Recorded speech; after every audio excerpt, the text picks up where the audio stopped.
Nella prima metà del 1100, gli arabi che combattono in Terra Santa contro i crociati vengono improvvisamente colpiti da una forza sconosciuta e terrificante.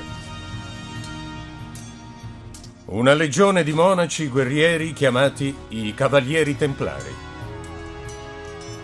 Chi sono questi misteriosi combattenti della Santa Croce? Il loro coraggio, portato all'esaltazione, crea il terrore tra i nemici. I loro tesori, tanto favoleggiati, li hanno ormai resi più ricchi dei re. I loro riti segreti hanno originato dicerie tanto da ritenerli blasfemi. Furono accusati di aver ripudiato Cristo, di aver sputato sul crocifisso. Dicevano che erano degli idolatri e che avevano incoraggiato a tal punto l'omosessualità da istituzionalizzarla. È possibile che i Templari abbiano trovato antichi segreti nascosti sotto il Tempio di Salomone? È vero che sono entrati in possesso della Sacra Sindone? Alcuni credono che abbiano addirittura pianificato di impossessarsi di una parte dell'Europa. Erano potenti, ricchi e arroganti. È comprensibile che possano aver pensato di creare uno Stato per conto loro. Tenteremo di risolvere questi enigmi senza tempo. Enigmi avvenuti in un periodo antico, quando i cavalieri erano sfrontatamente audaci e i templari lo erano più di tutti.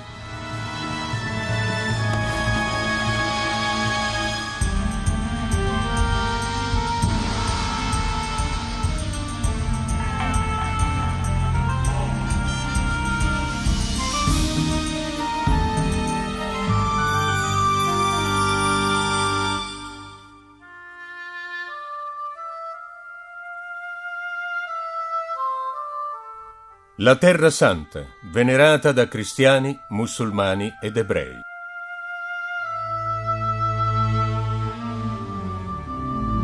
Alla fine dell'undicesimo secolo il suo sacro suolo gronda del sangue di tutti e tre i popoli. Nel 1096, a seguito delle decisioni prese l'anno prima nel concilio di Clermont, Papa Urbano II manda un esercito di crociati a strappare i luoghi sacri alla cristianità dalle mani degli arabi.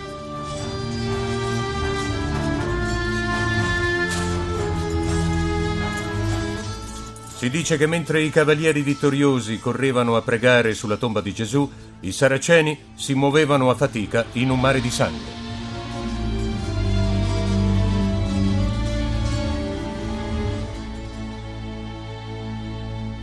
Poi, dall'inizio del 1100, i crociati diventano i padroni di tutte le terre che vanno dal Sinai al nord della Siria. I pellegrini intraprendono con entusiasmo il lungo viaggio verso questi nuovi stati cristiani, desiderosi di venerare i luoghi sacri. Credono che i crociati possano proteggerli dai razziatori e dai saraceni, ma i cavalieri non sono in grado di aiutarli.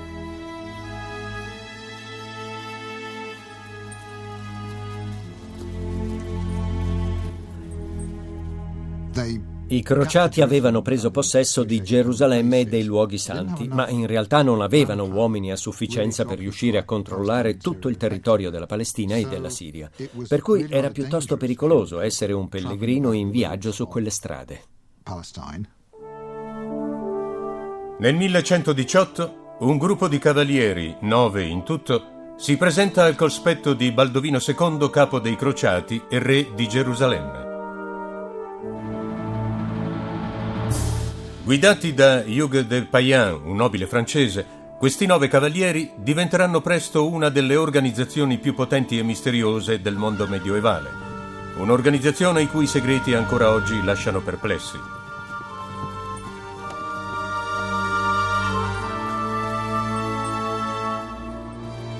In un primo tempo, la confraternita prende il nome di Poveri Cavalieri di Cristo.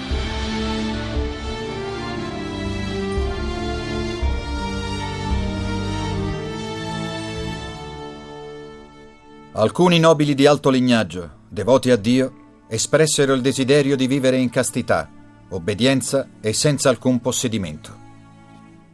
L'elemento fondamentale della loro professione era proteggere fino allo stremo le strade e il territorio dalle imboscate di ladri e razziatori, tenendo in gran conto soprattutto la sicurezza dei pellegrini. Arcivescovo Guglielmo di Tiro.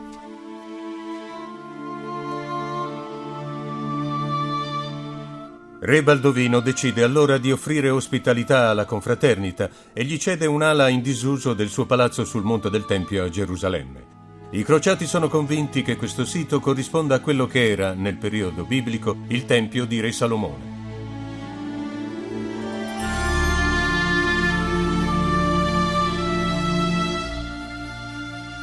Poco tempo dopo, la confraternita cambia nome e da poveri cavalieri di Cristo diventa i Cavalieri del Tempio di Salomone, abbreviato poi in i Cavalieri del Tempio o i Templari.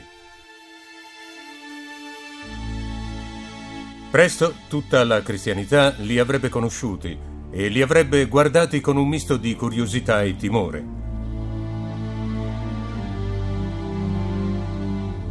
I Templari sono qualcosa che il mondo medioevale non ha mai visto, una novità assoluta. Come veri monaci, Hugues de Payens e i suoi cavalieri prendono i voti di povertà, castità e obbedienza.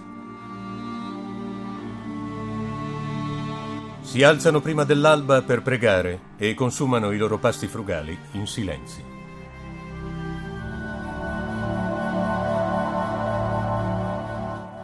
Sul sigillo è riprodotta un'effigie che vuole rappresentare il loro senso di umiltà. 2 semplici cavalieri in sella allo stesso cavallo. Un'immagine difficilmente credibile, conoscendo l'orgoglio dei Templari. In realtà, l'ordine è consacrato alla guerra. Hugues de Payens e i suoi cavalieri proteggono le strade battute dai pellegrini con un'abilità e una ferocia da renderli temuti e rispettati in tutto il Medio Oriente. Quello che è strano è che erano uomini di religione che avevano preso i voti come qualsiasi altro monaco, eppure a loro era permesso uccidere. Era la prima volta che accadeva una cosa del genere.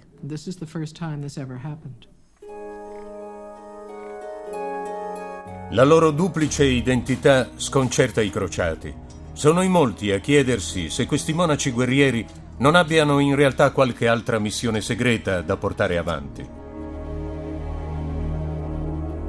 Il fatto che i Templari tengano tutti i loro incontri in segreto li rende ancora più misteriosi e dà origine a speculazioni e dicerie di cui ancora oggi si parla.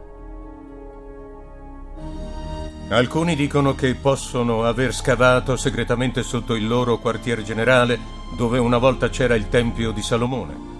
È possibile che abbiano scoperto il famoso tesoro del grande re, oppure magari l'Arca dell'Alleanza, o persino il Santo Graal. Sembra che avessero scavato un'area piuttosto vasta sotto il monte, in quelle che dovevano essere state le stalle del Tempio di Salomone. Cosa abbiano trovato nessuno lo sa.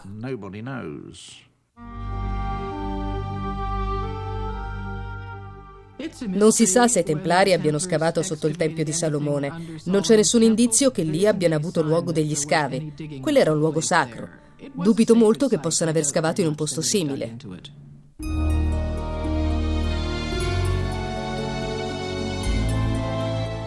È possibile che i Templari siano stati una setta impegnata in una ricerca segreta? O erano semplicemente dei devoti soldati di Cristo? In ogni caso, avranno un destino straordinario.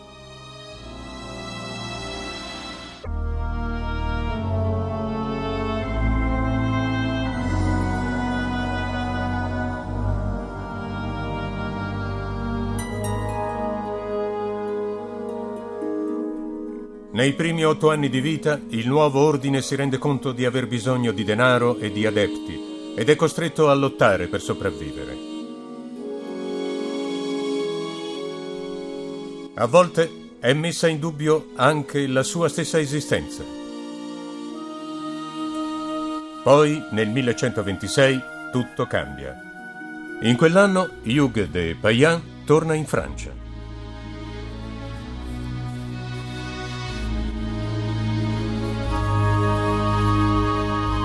Lì ottiene l'appoggio di Bernard de Clairvaux, poi divenuto famoso come San Bernardo, il più brillante e potente uomo di chiesa di quel tempo. Questi guerrieri sono più mansueti degli agnelli e più fieri dei leoni, riunendo in sé la mitezza dei monaci e il coraggio dei cavalieri, tutto in una sola anima, in un sol cuore. Bernard de Clairvaux.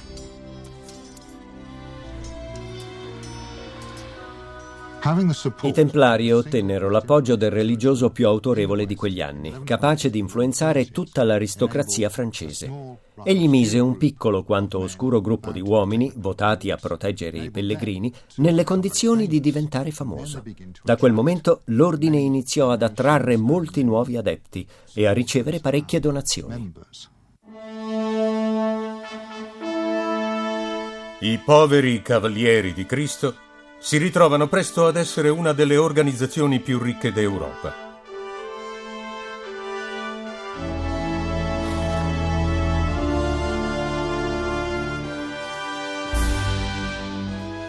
Nel 1130, seguito da una folta schiera di reclute, Hugues de Payens torna trionfante in Terra Santa, dove si getta sui nemici della cristianità come una tempesta.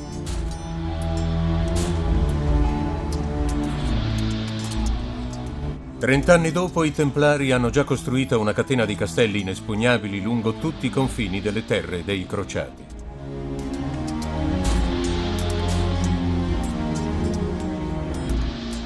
Il loro impavido coraggio e la disciplina di ferro lasciano sbigottiti i Saraceni. In battaglia non si ritirano mai, a meno che non si trovino in una più che evidente inferiorità numerica.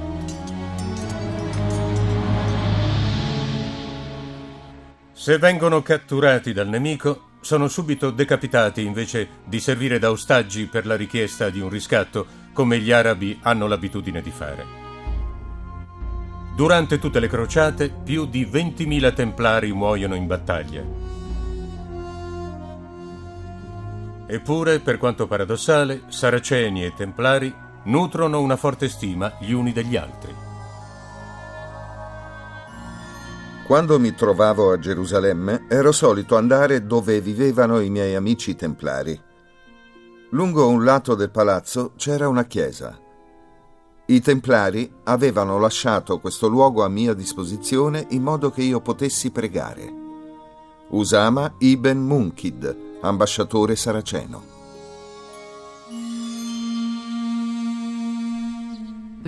C'è quella famosa storia dell'arabo che in una chiesa templare sta pregando rivolto verso la Mecca, verso Oriente. È appena arrivato quando un crociato entra e vuole cacciarlo, pensando che sia una cosa terribile che un musulmano preghi in una chiesa cristiana. Ma i confratelli lo fermano dicendogli che è un loro amico. Questo ci fa dedurre che in Terra Santa i templari andassero piuttosto d'accordo con i musulmani.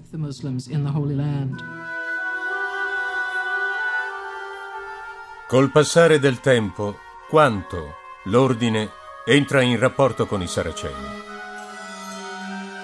Dopo lunghi studi si è potuto stabilire che, avendo imparato l'arabo, sono i templari a guidare le missioni diplomatiche alle corti dei principi musulmani. È anche possibile che abbiano rapporti con una setta dedita all'Hashish, chiamata appunto Hashishin e passata alla storia in Occidente col nome di assassini. È ormai certo che i Templari avessero dei rapporti piuttosto vasti con le culture islamiche e quelle giudaiche. Sembra addirittura che siano stati loro a portare in Europa il gioco degli scacchi.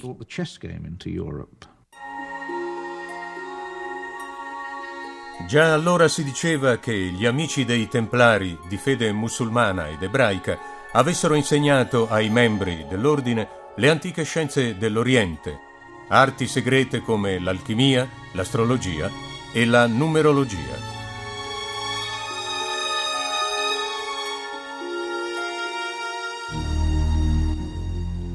È possibile che i Templari abbiano indagato nel mondo delle scienze occulte e dei riti proibiti della fede cristiana?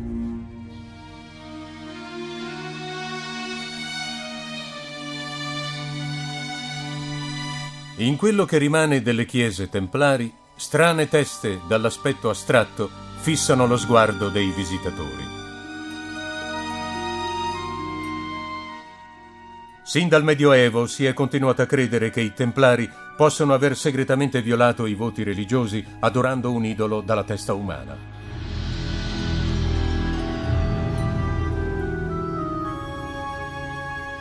Ma di questo simulacro ne sono state date svariate versioni. Alcuni lo descrivono come un busto in oro e argento con il viso di una bella donna. Altri affermano che è un uomo con la barba, con gli occhi infossati, lo sguardo carismatico e le corna sulla fronte. Altri ancora dicono che ha 3 facce e che è fatto di carne umana mummificata. Per ragioni che nessuno conosce, quest'idolo è stato chiamato Caput 58. Alcuni invece hanno voluto che prendesse lo strano nome di Baphomet.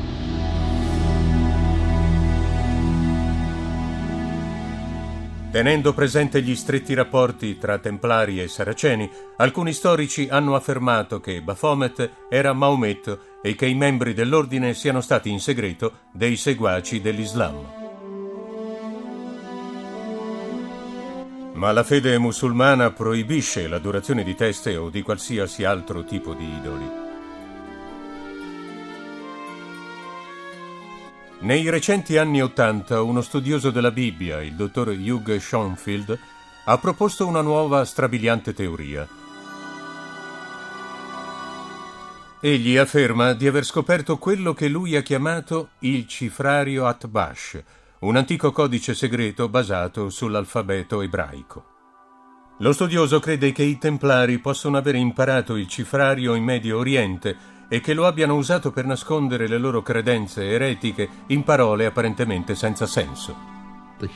L'alfabeto ebraico contiene 22 lettere. Se si scrivono le prime 11 in una colonna verticale e le altre 11 accanto alle prime, basta semplicemente cambiare le une con le altre. Se si scrive il nome di Baphomet in ebraico e poi si traslittera, è sufficiente invertire le lettere con quelle corrispondenti alla colonna opposta.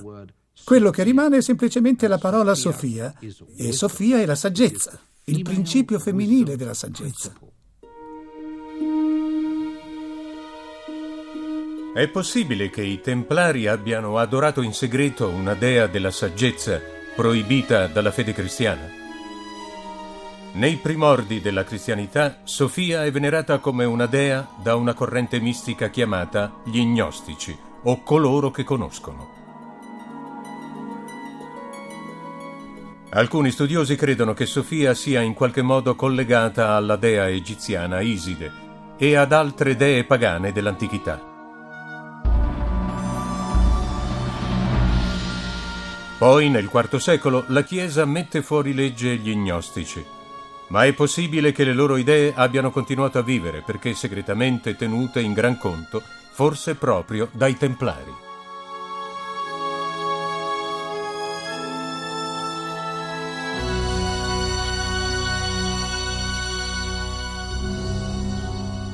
Nonostante lo scetticismo degli studiosi, si continua a pensare che i membri dell'ordine possano aver adorato una misteriosa testa.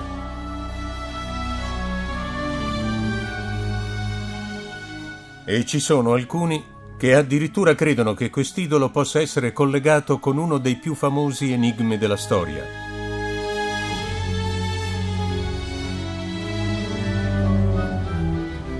La chiesa del XII secolo, che si trova a Templecombe, nel sud-ovest dell'Inghilterra, era nel Medioevo una roccaforte dei Templari. Tra coloro che vanno in cerca dei loro misteri, il convento di quest'umile villaggio è estremamente famoso. Su uno dei suoi muri pende uno strano pannello con il volto di un uomo che gli studiosi collocano alla fine del XII secolo, conosciuto come la testa di Templecombe. Alcuni credono che l'immagine riprodotta su questo dipinto somigli ad una famosa reliquia cristiana. La Sacra Sindone di Torino è stata venerata per secoli come il lenzuolo funebre di Cristo, sul quale è impressa l'immagine del suo corpo e del suo viso. Una strana leggenda medioevale collega la Sindone ai Templari.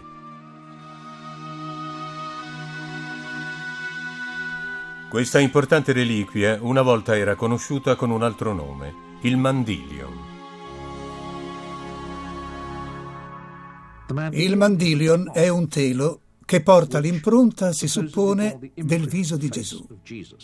La leggenda che circonda questa reliquia racconta come il panno sia arrivato in possesso di Abgar, re della città di Edessa, e come lo abbia curato da una terribile malattia. Per gratitudine, il re convertì tutto il suo regno al cristianesimo.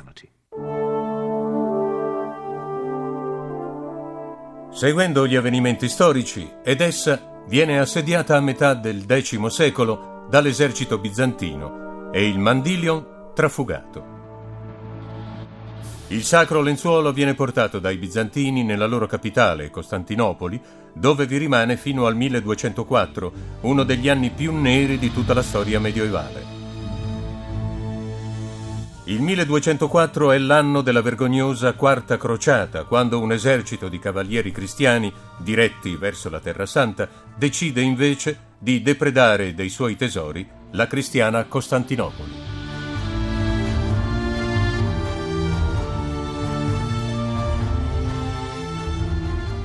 Le cronache di quel tempo ci confermano che tra le file dei crociati ci sono anche i Templari.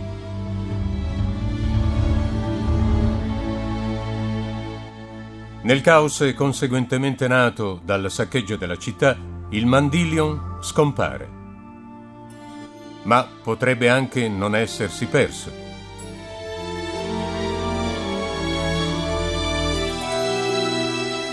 Improvvisamente, 150 anni dopo, nel 1350, la Sindone appare per la prima volta in possesso di un nobile francese, Geoffrey de Charnay. Lo zio di quest'ultimo, anche lui di nome Geoffrey, ha un alto rango nell'ordine dei Templari.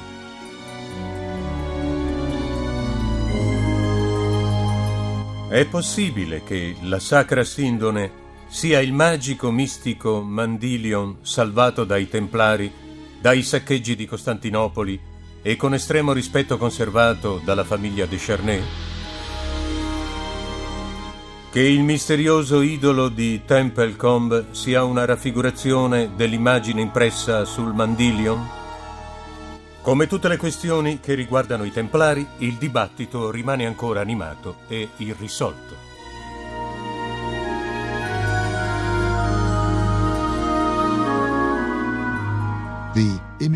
L'immagine di Cristo a Templecombe è una raffigurazione sacra comune nell'arte medievale. La si può trovare dovunque, non ha nessun rapporto speciale con la Sindone di Torino. Se il Mandilion è la Sindone, e se è stata nelle mani dei Templari, la coincidenza si fa interessante. Insomma, Geoffrey de Charnay era proprio lo zio dell'uomo che 150 anni prima aveva avuto tra le mani la Sindone. Sarebbe quindi possibile dimostrare che la Sindone di Torino è il Mandilion. Se i Templari abbiano realmente posseduto per un certo periodo la Sindone, rimane un mistero. Resta il fatto che questi monaci guerrieri hanno custodito tenacemente i loro segreti alimentando sospetti e decretando così il loro destino.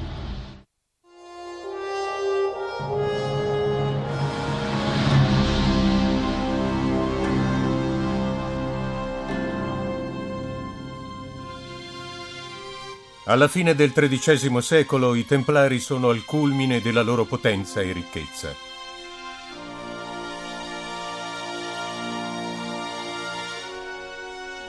Il loro impero monastico va ben oltre la Terra Santa.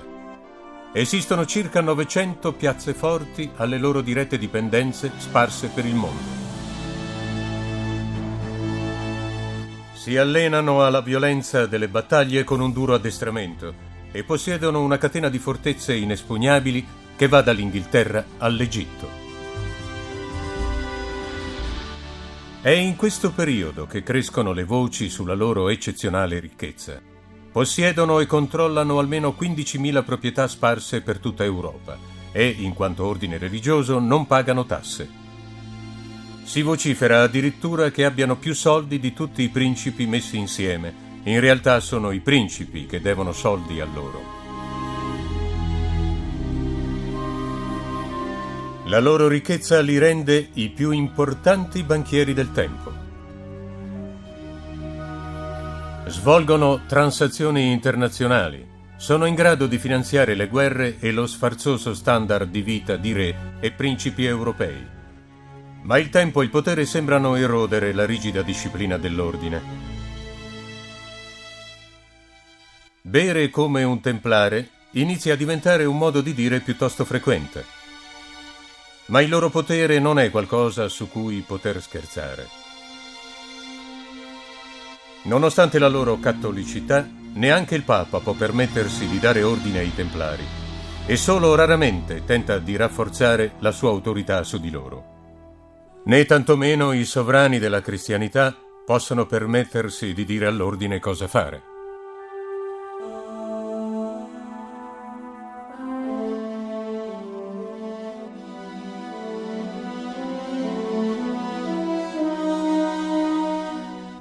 Ma anche se i templari sembrano essere fuori dalla portata di qualsiasi autorità, la storia cospira contro di loro tanto da portarli all'annientamento.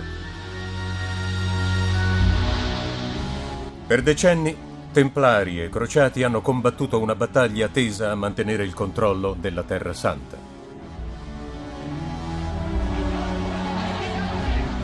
Guidati dal brillante Saladino, i nemici saraceni cacciano i crociati da Gerusalemme fino a respingerli verso il mare. Nel 1291 l'ultima roccaforte cristiana cade sotto la spinta delle soverchianti forze arabe. I templari, assediati nella loro fortezza, rifiutano di arrendersi e combattono fino alla morte.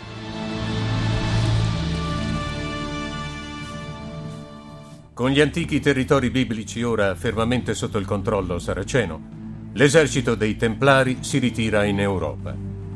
I grandi sovrani guardano al loro rientro con inquietudine. Dopo che i Templari avevano perso la Terra Santa, si può dire che non avevano più niente da fare. Erano potenti, ricchi e arroganti. È comprensibile che possano aver pensato di creare uno Stato per conto loro. Il centro del loro potere è la Francia, cuore della civiltà medioevale.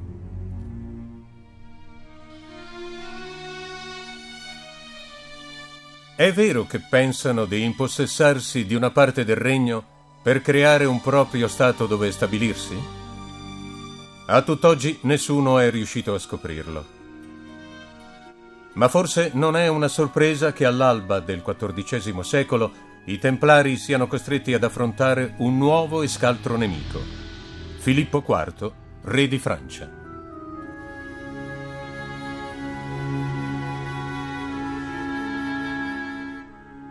Filippo IV è un personaggio piuttosto enigmatico. Ancora oggi sappiamo molto poco di lui. Un cronista del tempo lo ha descritto simile a un gufo, sempre seduto a fissare l'interlocutore, senza mai dire una parola.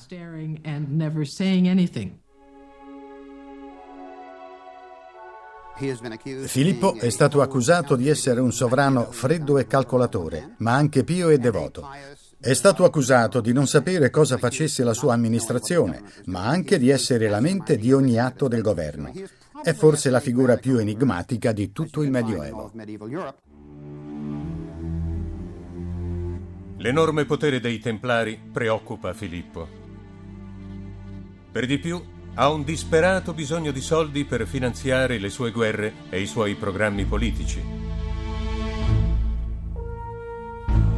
Allora decide di schiacciare i Templari senza pietà in modo da impossessarsi delle loro immense ricchezze. Ma neanche il re di Francia può permettersi di attaccare dichiaratamente uno degli ordini religiosi più importanti della Chiesa, almeno non senza il consenso del Papa. Prima di muoversi contro i Templari, si assicura a modo suo di avere la collaborazione di Bonifacio VIII. Ordina quindi ai suoi ufficiali di arrestare il pontefice, il quale, neanche un mese dopo, muore. Benedetto XI, che succede a Bonifacio, cessa di vivere misteriosamente, permettendo a Filippo di fare eleggere al soglio pontificio il suo candidato, Clemente V. Vecchio e malato, il nuovo Papa non contrasta minimamente le mire politiche del re. Con una precisione letale, il re colpisce i suoi nemici. È il 13 aprile del 1307, un venerdì. Poco prima dell'alba, gli uomini di Filippo assaltano tutti i centri templari del regno.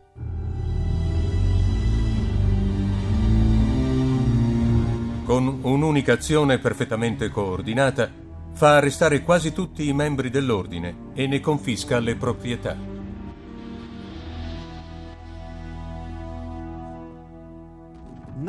Nessuno aveva mai fatto una cosa del genere. Organizzò le cose in modo talmente efficiente che solo un moderno stato dittatoriale ci sarebbe riuscito. E forse non così bene. I Templari non ebbero via di scampo.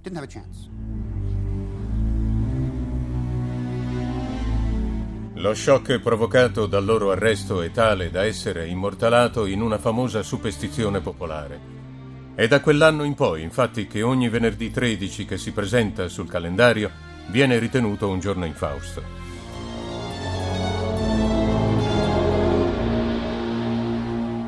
Con i Templari materialmente nelle sue mani, Filippo non perde tempo a concludere l'opera di distruzione dell'ordine.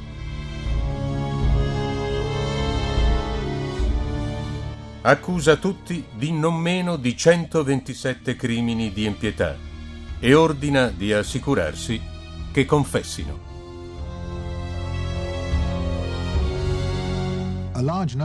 Un gran numero di Templari fu torturato in modo brutale. Una delle vittime racconta di essere rimasta legata per molti mesi in una fossa. Alcuni erano seviziati sulla ruota oppure gli venivano fissati dei pesi ai testicoli. Altri invece, con una tecnica a strappo, venivano appesi ad una corda attaccata ad una trave e lasciati lì.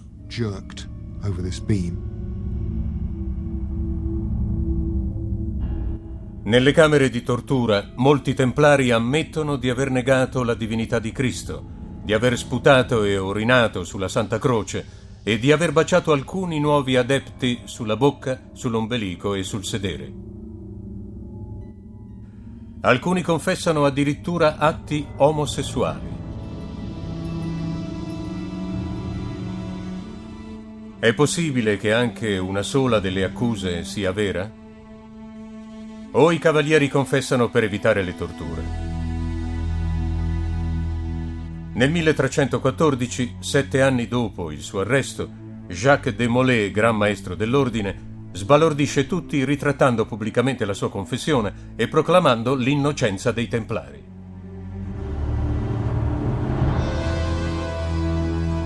Filippo, furioso, ordina allora che Molay e altri 54 Templari siano bruciati sul rogo.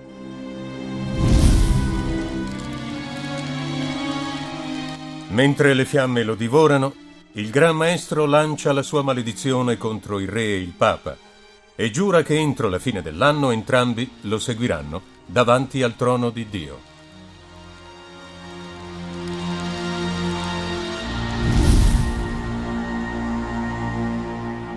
Clemente V muore qualche settimana dopo. Filippo viene ferito a morte da un cinghiale selvatico poco prima di Capodanno.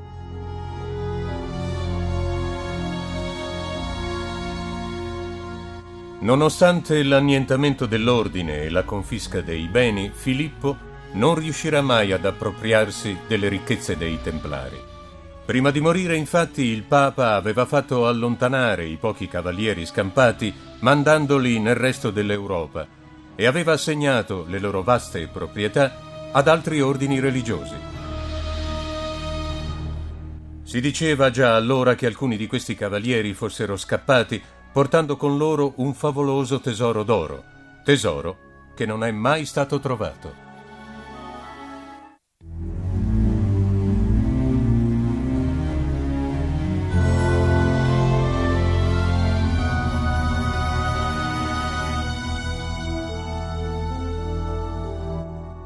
All'inizio del 300, Filippo IV, re di Francia, annienta i Templari assaltando i loro quartier generali, decimando i loro ranghi e confiscando tutto quello che trova.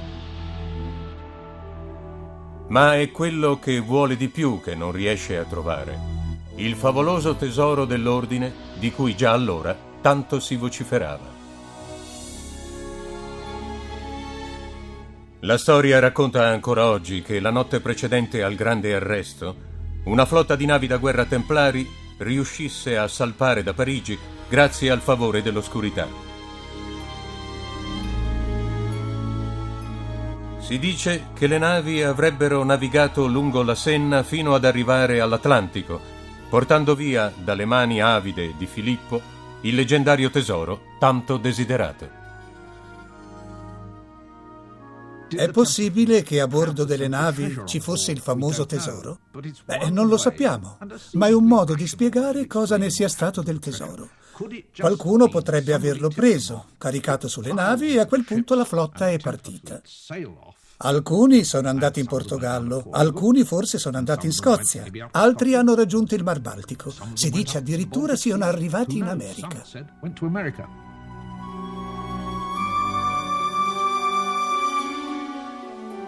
Per tutti coloro che credono che in queste leggende ci sia un fondo di verità, esiste un posto speciale con un'inquietante testimonianza. Roslin Chapel è una delle chiese più belle della Scozia, un monumento con un antico mistero. Posta a circa 20 miglia a sud di Edimburgo, è stata costruita più o meno nel 1450, quasi 150 anni dopo che i Templari fossero annientati. Benché nascosti lungo tutto il bellissimo interno, si possono notare degli strani simboli scolpiti da mastri artigiani di elevata bravura che solo i membri dell'ordine sapevano comprendere.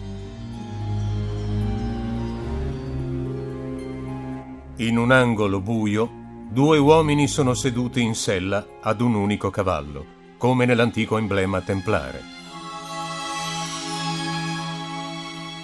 In un altro angolo, tra 2 figure ornamentali, spicca la testa di un uomo, che sia Baphomet oppure il Mandilion. Nonostante la storia ci dica che l'ordine fu soppresso e tutti i suoi membri giustiziati, le misteriose sculture sono la prova che alcuni templari arrivarono qui in Scozia, dove costruirono questa cappella. In Scozia c'era tensione, c'era la guerra con l'Inghilterra. La bolla papale che sopprimeva l'ordine non fu mai ufficialmente promulgata in Scozia. Quindi si potrebbe anche affermare che l'ordine in Scozia non sia mai stato ufficialmente soppresso. Al giorno d'oggi c'è ancora chi cerca di scoprire che fine abbiano fatto gli ultimi cavalieri scampati al massacro e dove sia nascosto il loro tesoro.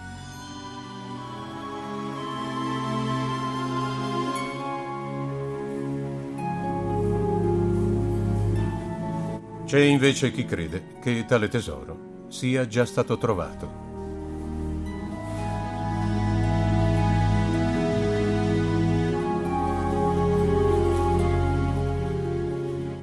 In tutto il mondo esistono delle organizzazioni filantropiche come la Militi Templi Scozia che continuano a portare avanti l'eredità spirituale dell'ordine, servire con altruismo Dio e gli esseri umani. La vera missione di un templare al giorno d'oggi è risvegliare le coscienze alla spiritualità. Con lo sviluppo della scienza e la distruzione dei nostri antichi valori, la necessità di una consapevolezza spirituale è andata via via scomparendo.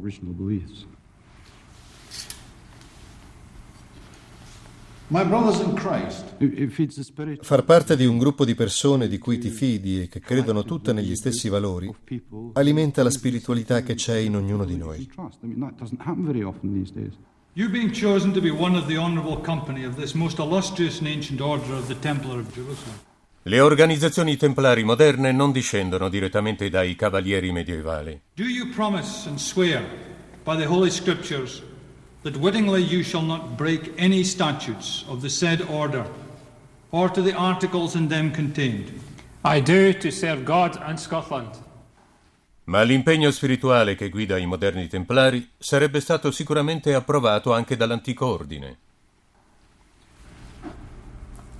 In the name of God, avant, Chevalier.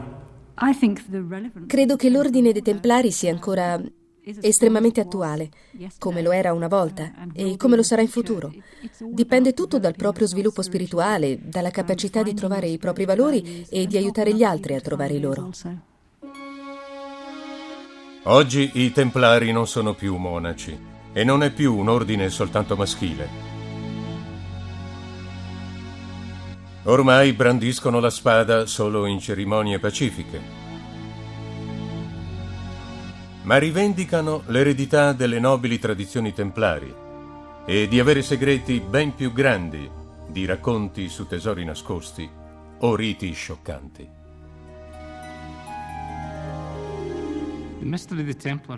Il mistero dei Templari proviene dalla conoscenza di noi stessi.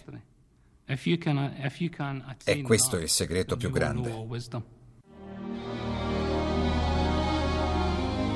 Nonostante tutte le leggende, nonostante tutte le credenze, i cavalieri templari sono svaniti nella storia. Erano davvero dei valenti soldati di Cristo? Completamente innocenti delle scandalose accuse che li portarono alla loro tragica fine? Erano i guardiani di un segreto e forse di un'antica cultura proibita, di una saggezza ben più vecchia della religione cristiana che si sono trovati a servire? Si riuscirà mai a trovare il tanto fantasticato tesoro?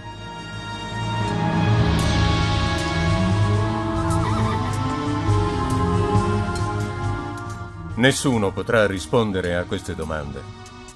Tuttavia, nonostante il passare dei secoli, i misteriosi cavalieri del Tempio di Salomone non cesseranno mai di incuriosirci, come hanno affascinato i nostri antenati nell'antichità.